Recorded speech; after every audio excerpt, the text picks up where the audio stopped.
நீங்கள் ஆட்டோமேட்டிக் காரை பற்றி கேள்விப்பட்டிருப்பீங்க, அதாவது டிரைவர் இல்லாமல் ஓடுற கார். ஆனால் ஆட்டோமேட்டிக் கப்பலை பற்றி கேள்விப்பட்டிருக்கீங்களா? கடலில் சில கப்பல்கள் எந்த ஒரு மனுஷனும் இல்லாமல் தானாக போயிட்டுருக்கு.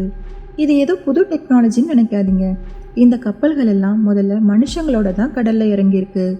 ஆனால் ஏதோ ஒரு மர்மத்துக்கு அப்புறம் இப்போ வரைக்கும் அந்த கப்பல்கள் கடலில் எந்த ஒரு மனுஷங்களும் இல்லாமல் தனியாக தான் போய்கிட்டு இருக்கு. இதுக்கு அவங்க கோஸ்ட் ஷிப்னு பேர் வச்சுருக்காங்க. இந்த கோஸ்ட் ஷிப்புக்கு பின்னாடி நிறைய கதைகளை சொல்கிறாங்க.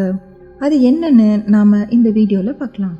கப்பல் வரலாற்றிலேயே ஃபேமஸான ஒரு பேய் கப்பல் எதுன்னு கேட்டால் எல்லாரும் இந்த ஜென்னி கப்பலை தான் சொல்கிறாங்க. இந்த கதையை வச்சு 2002 த ஜென்னின்னு சொல்லி ஒரு ஹாரர் மூவி கூட ரிலீஸ் ஆகியிருக்கு. 1822 இங்கிலாந்துல இருந்து இந்த கப்பல் தன்னுடைய இந்த மர்மமான பயணத்தை ஆரம்பிச்சிருக்கு. ஒரு வருஷம் கழிச்சு சரியா 1823 கப்பல்ல இருந்த கேப்டனோட சேர்ந்து மொத்த டீமும் அண்டார்டிக் கடல்ல காணாம போயிருக்காங்க. 17 வருஷத்துக்கு அப்புறம் 1840 ஹூன்னு சொல்லக்கூடிய திமிங்கலத்தை வேட்டையாடுற கப்பல் ஒன்று இதை கண்டுபிடிச்சிருக்கு.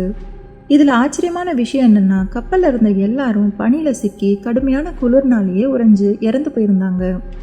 இப்படி பனியில இருந்ததுனால 17 வருஷத்துக்கு அப்புறம் கூட அவங்களுடைய உடல்கள் எல்லாம் அழுகாம பாதுகாப்பா இருந்திருக்கு. கப்பல் கேப்டன் அவரோட சேர்ல உட்கார்ந்த மாதிரியே பனியில உறைஞ்சு இறந்திருக்காரு. ஃபுல் வீடியோ பார்க்கறதுக்கு சேனல் நேமுக்கு கீழே இருக்கிற லிங்கை கிளிக் பண்ணுங்க.